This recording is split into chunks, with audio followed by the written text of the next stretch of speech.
Hola, bienvenidos a este pequeño video sobre la hemostasia. Yo soy Silvana y les voy a dar una pequeña introducción acerca de lo que es la hemostasia y su fisiología. ¡Nos vemos!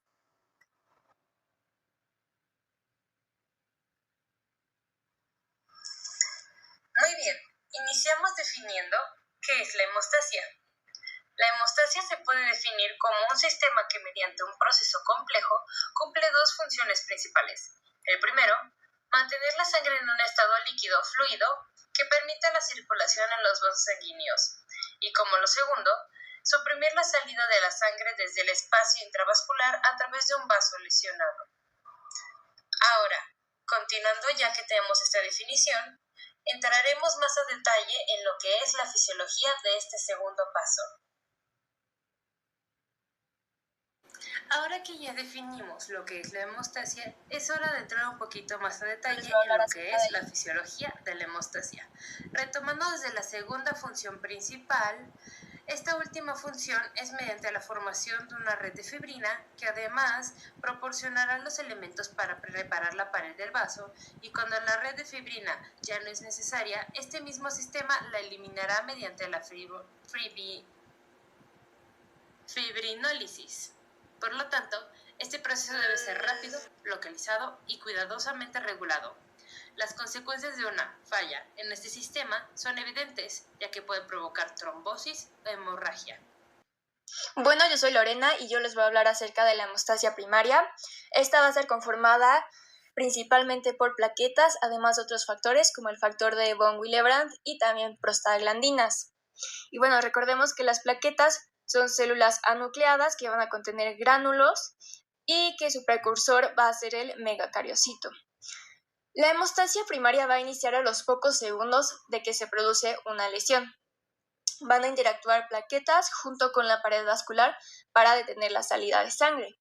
Es decir, tiene el objetivo de formar un tapón plaquetario para sellar alguna lesión de la pared y detener temporalmente la hemorragia.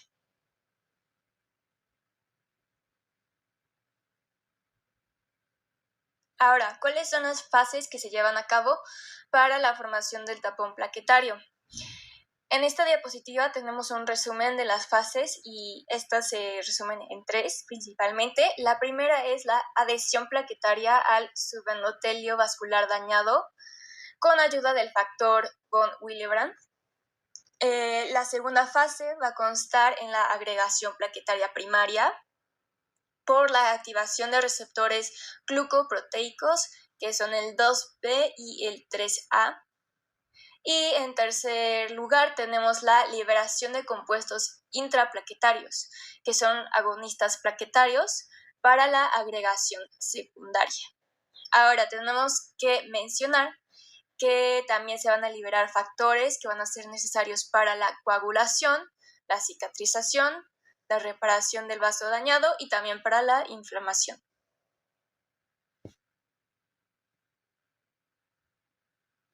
Ahora sí vamos a explicar con un poco de más detalle cómo se lleva a cabo la formación del tapón plaquetario con ayuda de este esquema.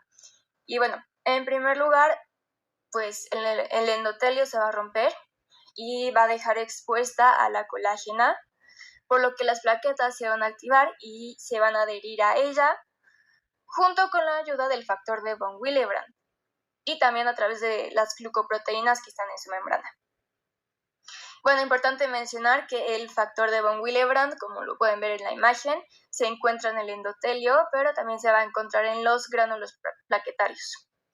Y bueno, las plaquetas al activarse van a formar prolongaciones y además sus glucoproteínas van a cambiar su configuración y esto les va a permitir la adhesión y agregación. También se van a desgranular y van a liberar los agonistas plaquetarios, lo que va a activar a muchas más plaquetas. Y bueno, la P-selectina que estaba en la membrana de los gránulos plaquetarios va a quedar en la superficie plaquetaria y esto le va a permitir a la plaqueta unirse con el endotelio y también a los leucocitos. Y bueno, las plaquetas se van a ir agregando entre sí con ayuda de la unión de las glucoproteínas 2B y 3A y también con ayuda del fibrinógeno. Y con esto se va a formar el coágulo primario. Además de todo esto, como observamos en la imagen, también se va a sintetizar el tromboxano A2, que también va a ser otro agonista plaquetario, que va a participar en la agregación secundaria.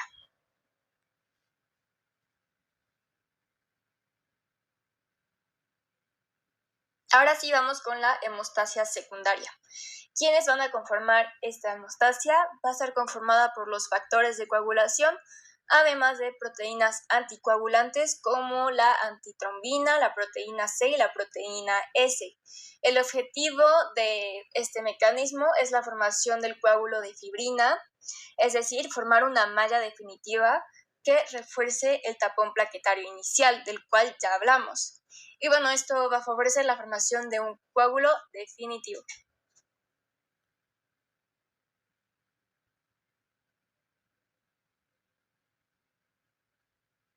Y bueno, ya que en la hemostasia secundaria van a intervenir los factores plasmáticos de la coagulación, pues es importante conocer cuáles son. Estos se pueden dividir en dos grupos, los factores dependientes de vitamina K y los factores no carboxilados. En cuanto a los dependientes de vitamina K, tenemos al factor 2, 7, 9 y 10, además de la proteína C y la proteína S. Estas van a estar sintetizadas en el hígado y también en el endotelio vascular. Por otro lado, tenemos a los no carboxilados. También se les denomina PIVK, que significa Protein Induced by Vitamin Key Absence. Estos no van a ser funcionales, pero poseen una actividad anticoagulante. Y bueno, es importante mencionar que durante el proceso de la coagulación los factores van a ser activados y cuando están activos esto se va a representar con el sufijo A después del número romano.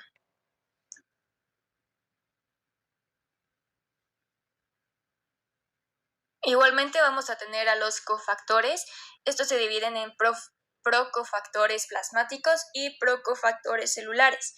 En cuanto a los plasmáticos, tenemos al factor 5, al factor 8 y al quininógeno. Por otra parte, en los celulares tenemos al factor tisular, FT, y la trombomodulina, que es la TM.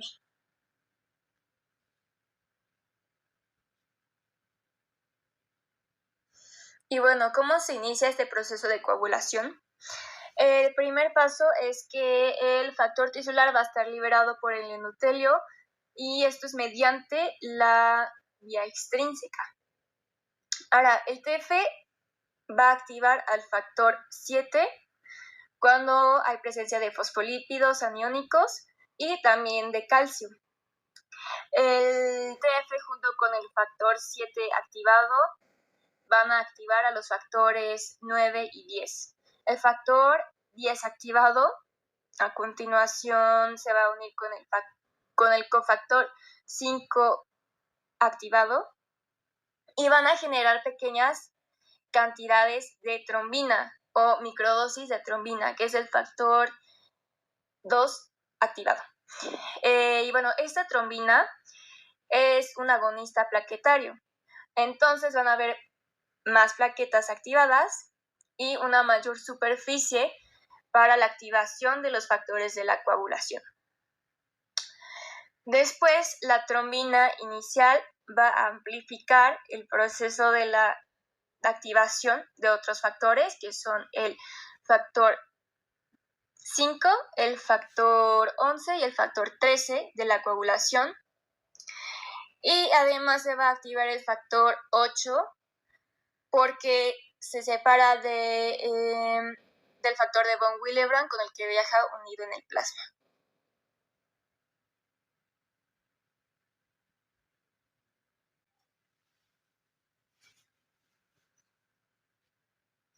Continuando con este mecanismo, una vez que ya se inició la coagulación, ¿cómo es que se va a propagar? En primer lugar, el factor 9 activado junto con el factor 8 activado van a activar al factor 10. Y bueno, ya que el factor 10 se activó, al igual que su cofactor que es el 5, se van a generar dosis mucho más grandes o macrodosis de trombina. La trombina va a incidir en el fibrinógeno y se van a formar polímeros de fibrina, que estos van a ser en un inicio frágiles. Sin embargo, se van a estabilizar posteriormente por medio de enlaces cruzados que se van a formar por medio del factor 13.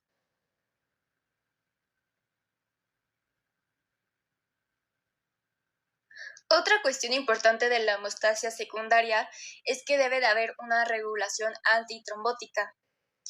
Y bueno, hay diferentes mecanismos por los que se regula y este es uno de ellos. El inhibidor del factor tisular o TFI se va a unir con el factor 10 activado y juntos van a inhibir al factor tisular, con lo que se va a prevenir la formación inicial de trombina.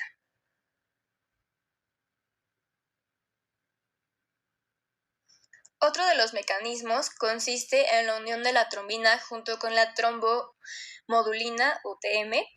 Estas juntas van a activar a la proteína C, que se va a juntar con su cofactor, la proteína S, y van a hidrolizar a los factores de la coagulación 5 y 8, y esto va a limitar la formación del coágulo.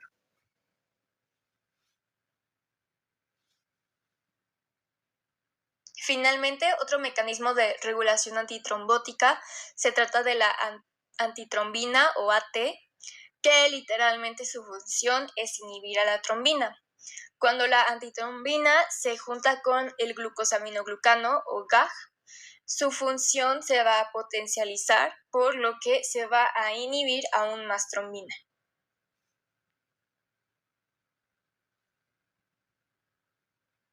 Una vez que concluyó el proceso de la hemostasia secundaria, se va a llevar a cabo la fibrinólisis. Este es un proceso de disolución del coágulo.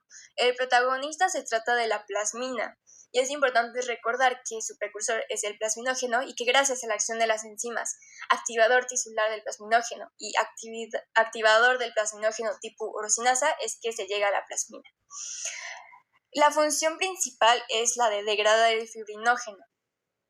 Y por medio de esto nos va a dar como resultado los productos de digestión del fibrinógeno, los denominados PDFs. Dentro de estos PDFs vamos a encontrar residuos de lisina y arginina en posición carboxiterminal, que junto con otros factores van a multiplicar pues, ese proceso de fibrinólisis.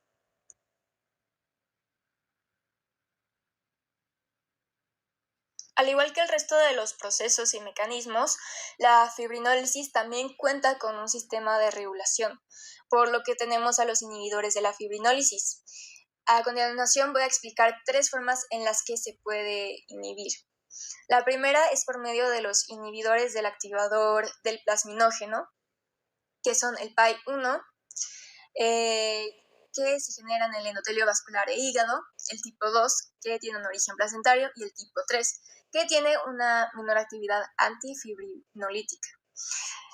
Por otra parte, tenemos a la vía del inhibidor de la fibrinólisis activable por trombina, o la denominada TAFI.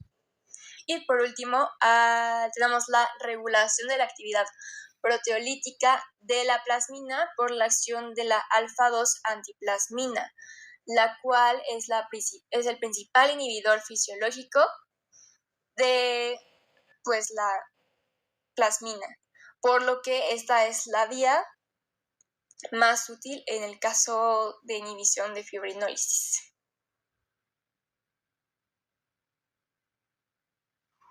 Hola, yo soy Ámbar y yo voy a hablar sobre los signos clínicos y también las alteraciones de la hemostasia primaria.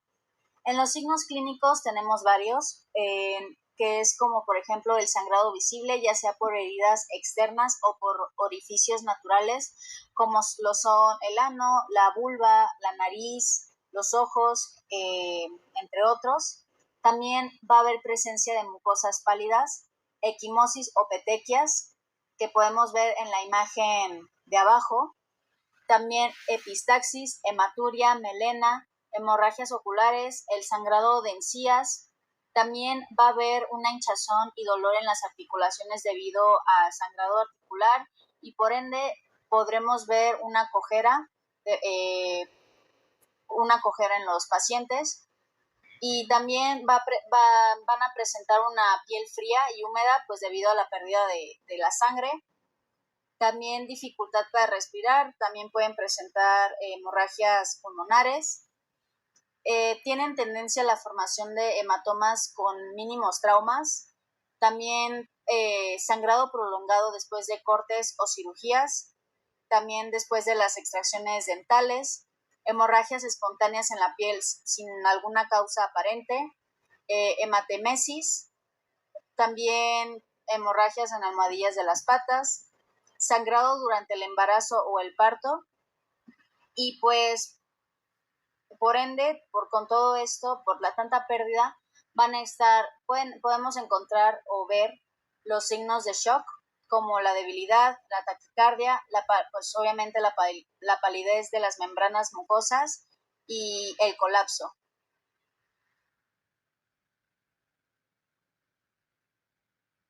En las alteraciones de la hemostasia primaria, pues se van a caracterizar por la presencia de sangrado superficial como petequias y equimosis o interno como la epistaxis, melena y hematuria. Es frecuente que se presente sangrado espontáneo o excesivo tras una cirugía. La trombocitopenia es la más frecuente, pero también puede darse por otras enfermedades como la von Willebrand y también otras trombopatías. La trombocitopenia es cuando el número de plaquetas está disminuido, ya sea por una disminución en la producción, el aumento en su utilización o porque se están destruyendo. En muchas ocasiones no hay distinción clara en las causas por lo que la trombocitopenia pues puede ser multifactorial y está acompañada de otros hallazgos clínicos. En el caso de la trombocitopenia leve moderada, podría tratarse de una etiología vírica, bacteriana, inflamatoria, neoplásica o por otros factores como una vacuna o una hemorragia. Y bueno, en la trombocitopenia que cuenta con recuentos inferiores a las 20.000 plaquetas, se considera severa y puede producir un sangrado espontáneo y otros signos clínicos relevantes. En perros y gatos puede ser causada por infecciones por riquecias como la Ehrlichia, la Ewingi y la Canis, y el anaplasma, Phagocytophilum y el Platis. El anaplasma platis infecta las plaquetas produciendo una trombocitopenia cíclica, y en la Ehrlichia canis, en su fase aguda, puede causar trombocitopenias severas y en su fase crónica puede dar lugar a hipoplasia medular. Las enfermedades rickettsiales suelen tener una parasitemia de corta duración, por lo que su diagnóstico se puede confirmar por SNAP o PCR. También otra causa podría ser la trombocitopenia inmunomediada y la IMT. Esta se va a dividir en dos. La primaria, que es una causa bastante común en los perros y se produce cuando hay anticuerpos que se unen a la superficie plaquetaria y provocan su fagocitosis por parte de los macrófagos. Los anticuerpos pueden ser autoanticuerpos antiplaquetarios, complejos inmunes unidos a la membrana plaquetaria o también anticuerpos que se han unido a las plaquetas porque los antígenos de estas pues están modificadas. Y pues el diagnóstico se basa en la exclusión de otras enfermedades subyacentes y su tasa de supervivencia es bastante elevada. Y el tratamiento pues es con el uso de los corticosteroides. Y en la secundaria pues resulta de la exposición en la superficie plaquetaria de antígenos ocultos o alterados debido a fármacos, agentes infecciosos, neoplasias u otras patologías inmunomediadas. Entre las infecciosas que pueden provocarla encontraríamos otra vez la erliquiosis y la babesiosis. Las neoplasias pueden ser linfomas o hemangiosarcomas y los fármacos trimotropin, sulfadiazina y también el fenilbutazona. Y principalmente son las hembras las que se ven afectadas por el IMT, aunque también se cree, hay diversas razas con predisposición genética como la Cocker Spaniel, los caniches, los pastores alemanes, entre otros. En un estudio realizado en gatos con trombocitopenia, se ha visto que en algunas enfermedades como en la peritonitis infecciosa felina, la leucemia y también la inmunodeficiencia felina presentaban anticuerpos unidos a plaquetas, por lo que el sistema inmune interviene en la patogenia. En el SID, que es coagulación intravascular diseminada, debido a la activación sin regulación de la hemostasia de forma generalizada, pues se pueden agotar las plaquetas. En las patologías de la médula ósea, como la hipoplasia, aplasia, mielopatías en las que se sustituye el tejido hematopoyético normal, como las neoplasias mieloides, las neoplasias linfoides y también el mieloma múltiple. Hay diversos fármacos y agentes infecciosos pues, que pueden afectar a la médula, como en el caso de los gatos que padecen infecciones virales, como las producidas por el virus de la leucemia felina, la inmunodeficiencia felina. En ellos parece que la patogénesis se debe, entre otras cosas, a la presencia del virus en las células precursoras, dando lugar a una disminución en la megacariocitopoiesis. Y bueno, también existen otras causas menos comunes, por ejemplo, la infiltración de la médula ósea por células no hematopoyéticas, la mieloptisis, o también por mielofibrosis, que también pueden afectar al número de plaquetas. Y bueno, en la trombocitopenia hereditaria, la más estudiada es una enfermedad autosómica recesiva que afecta a la raza Cavalier King Charles Spaniel, y es una trombocitopenia idiopática, con presencia de los macrotrombocitos, que estas son producto de una división incorrecta de los megacariocitos debido a los defectos en la beta-1 tubulina, y pues también se ha observado en otras razas como el Norfolk, el Cairn Terrier y el Akita. Y pues a diferencia de los perros, los gatos tienen tamaño muy variables de plaquetas y pues pueden llegar a ser tan grandes como los eritrocitos en gatos sin patologías.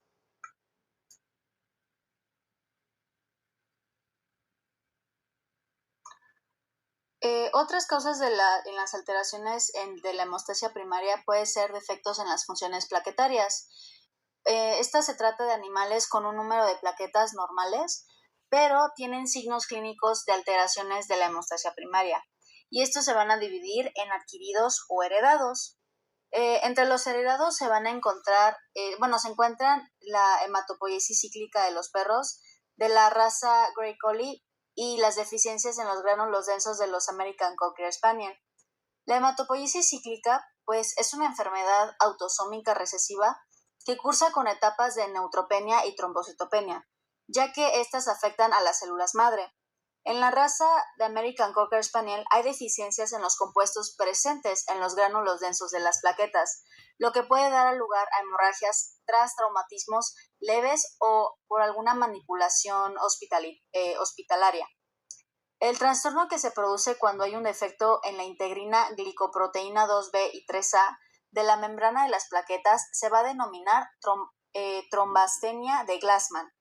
Esta integrina se encarga de unir plaquetas continuas, de manera que aunque el número de plaquetas sea normal, no va a producir la agregación, y en las razas en las que se han realizado estos estudios moleculares para llegar al origen genético de la enfermedad son el perro de la montaña de los Pirineos y también los Otterhounds, donde se ha visto que afecta de manera diferente al gen que codifica esta glicoproteína. Otra enfermedad podría ser la enfermedad de von Willebrand. Esta es una enfermedad hereditaria que se caracteriza por anomalías cualitativas o cuantitativas en el factor de von Willebrand, y es muy común en perros y también es raro encontrar en gatos. Y esta se va a dividir en tres tipos. El uno, que consiste en una disminución en la concentración o de la actividad del factor von Willebrand, es del menos del 50%, y pues el factor de von Willebrand es una glucoproteína de la sangre que esta va a intervenir en el momento inicial de la hemostasia, y su función, junto con la fibronectina, es permitir que las plaquetas se unan de manera estable a la superficie del vaso roto. El tipo 2, esta se va a caracterizar por tener concentraciones bajas o normales de este factor alterado, y la 3 es cuando pues prácticamente ya no hay el factor von Willebrand. La forma de heredar esta enfermedad puede ser de manera autosomática dominante con penetración incompleta, que es la tipo 1, o la autosómica recesiva, que es tipo 2 y 3. Y se da más frecuente en los perros de raza de pastor alemán, los Pinscher, Caniches y también los Golden Retriever. Y pues, como dato, esta enfermedad de von Willebrand adquirida en humanos se relaciona con el hipotiroidismo, pero en perros no se ha podido demostrar alguna relación. Y pues normalmente esta enfermedad va a producir un sangrado prolongado tras alguna intervención quirúrgica, pero también puede producir sangrado espontáneo leve. Los signos clínicos son como los de otros defectos de la hemostasia primaria. Sin embargo, la disminución de este factor puede producir una disminución en la actividad del factor 8, que en la coagulación de la sangre, este factor, que también se le puede conocer como factor antihemofílico A, es una glucoproteína que está contenida en el plasma sanguíneo y actúa como uno de los cofactores de la cascada de coagulación. Y por último tenemos la trombocitosis, que es el aumento del número de plaquetas por encima de los valores normales. Esta puede ser por una enfermedad primaria o secundaria. La primaria es una enfermedad mieloproliferativa y que se diagnostica por exclusión. La secundaria o reactiva es la más común y se debe a enfermedades inflamatorias, neoplásicas, traumatismos o también por anemia por deficiencia de hierro. Se ha observado que en este hallazgo suele estar presente en animales con hiperadrenocorticismo o también cuando están tratados con los glucocorticoides. También la neoplasia es la causa más común, como el carcinoma. En las inflamatorias se produce un aumento de la producción de la hormona trombopoyetina, que esta va a aumentar la proliferación del número de plaquetas. Y dentro de las enfermedades inflamatorias, pues destacan las hepatobiliares, pero también las inmunomediadas, gastrointestinales e inclusive las renales. Hay otros casos en los que la trombocitosis se produce cuando ha habido una pérdida grande de plaquetas, como en animales esplectomizados o en aquellos que padecen trombocitopenia inmunomediada. Y la trombocitosis puede dar lugar a hemorragias o trombosis, ya que el aumento del recuento plaquetario va a provocar una hipersensibilidad de estas. Y la facilidad de activación y agregación plaquetaria en este contexto puede originar a microisquemias o también al agotamiento del factor von Willebrand. Muchas gracias.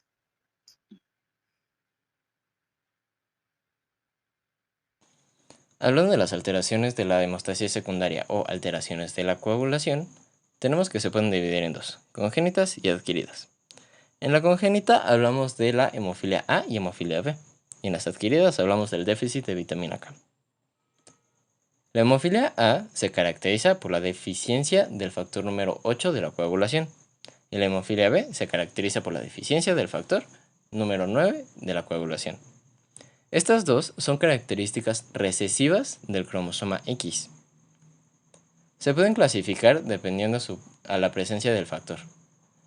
Si tenemos entre el 40 y el 5% de presencia, se considera una hemofilia leve. Si tenemos entre el 5 y el 1% de presencia del factor, se considera una hemofilia moderada. Y si tenemos menor al 1% de concentración de este factor, se considera una hemofilia severa. Clínicamente son indiferenciables, por lo cual hay que tener mucho cuidado en sus tratamientos. El tratamiento consiste en administración de concentraciones del factor de coagulación faltante. Se deben hacer ciertas pruebas para saber si es falta del factor de coagulación o si hay algún factor que esté eliminando este factor de coagulación. En caso de que haya inhibidores de estos factores, se puede llegar a administrar un concentrado con el factor número 7. Hablando del déficit de vitamina K, este es adquirido debido a una mala nutrición, una mala dieta o un síndrome de mala absorción, entre otras cosas, obviamente. Este se da o es una alteración de la hemostasia debido a que muchos factores de la coagulación, junto con la proteína C y la proteína S, tienen su síntesis en el hígado y es necesaria la vitamina K para la síntesis de estas. Para el tratamiento se administra de vía parenteral la vitamina K, un aproximado de 10 mililitros. Hablando de las alteraciones de la fibrinólisis, estas se basan en la alteración de la actividad fibrinolítica, ya sea que esté aumentada o que esté disminuida. Esto se puede dar en varias condiciones, como la coagulación intravascular diseminada o SID, en una insuficiencia hepática, cuando hay heridas contaminadas o heridas sépticas, y cuando hay una dilución de los factores fibrinolíticos que no dejan que se lleve a cabo una correcta fibrinólisis. Hablando sobre pruebas para medir la hemostasia, tenemos que se dividen en dos, cualitativas y cuantitativas. La primera prueba es el recuento de plaquetas, que esta es muy útil porque es una prueba muy fácil y muy disponible. Tenemos que un recuento normal es de entre 100 y 400.000 plaquetas por milímetro cúbico. La segunda prueba es tiempo de protrombina, que esta valora la vía extrínseca. Esta es una prueba que es sensible a los factores 2, 5, 7 y 10 de la cascada de la coagulación. Esta es expresada en actividad o INR y un valor normal sería de 1 a 1.2. Cuando hay una deficiencia o el tiempo del TP es prolongado, se asocia con déficit de factores de la coagulación y generalmente con un riesgo a hemorragia. La tercera prueba es tiempo de tromboplastina parcial activado o TTPA y este valora la vía intrínseca. Esta es una prueba sensible a casi todos los factores de la coagulación, excepto el 7 y el 13, así como es sensible a la presencia de anticoagulantes circulantes. Esta es una prueba más utilizada en el control de tratamiento con heparinas. La cuarta prueba es tiempo de trombina o TT. Este mide el tiempo que tarda en coagular un plasma al añadir trombina. Este se usa usar cuando quieres saber si hay alteraciones del fibrinógeno, presencias de heparinas, presencia de antitrombinas o un aumento en inhibidores a la polimeración de la fibrina.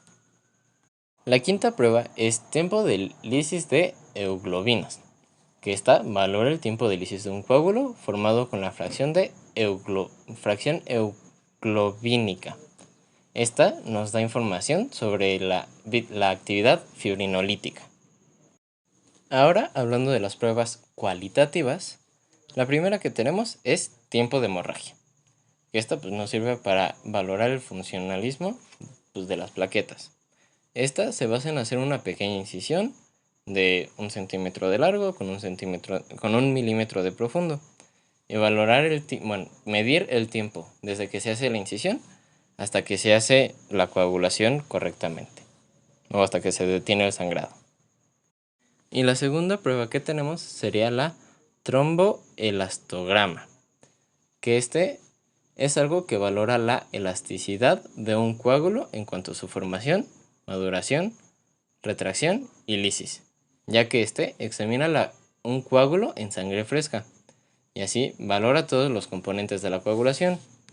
Esto es un método muy útil a la hora de una cirugía, ya que es una muestra es una prueba que se hace con una muestra de sangre como que fresca y no una muestra de sangre aislada, como sería el inconveniente con las pruebas anteriores. Y bueno, como conclusión tenemos que la hemostasia es crucial ya que se refiere al proceso de detener el sangrado, ya sea externo o interno. Y también el identificar los signos de una hemorragia es vital para reconocer cuando un animal necesita atención médica urgente. Y pues en cuanto a las pruebas de laboratorio, es importante contar con un hemograma completo para poder evaluar los recuentos de células sanguíneas, como los glóbulos rojos y las plaquetas. Además, también se pueden realizar pruebas de coagulación para poder evaluar la capacidad de coagulación de la sangre y pues estos estudios al final nos van a poder ayudar a evaluar la gravedad de la situación y también el poder controlar la hemorragia. Y pues durante el tratamiento Se puede administrar fluidos intravenosos para poder estabilizar la presión arterial y corregir la pérdida del volumen sanguíneo. Y pues también es importante el monitoreo continuo porque después del tratamiento inicial puede el paciente seguir presentando alguna complicación o recurrencia de la hemorragia. Entonces, un monitoreo continuo nos va a ayudar a prevenir todo esto. Muchas gracias.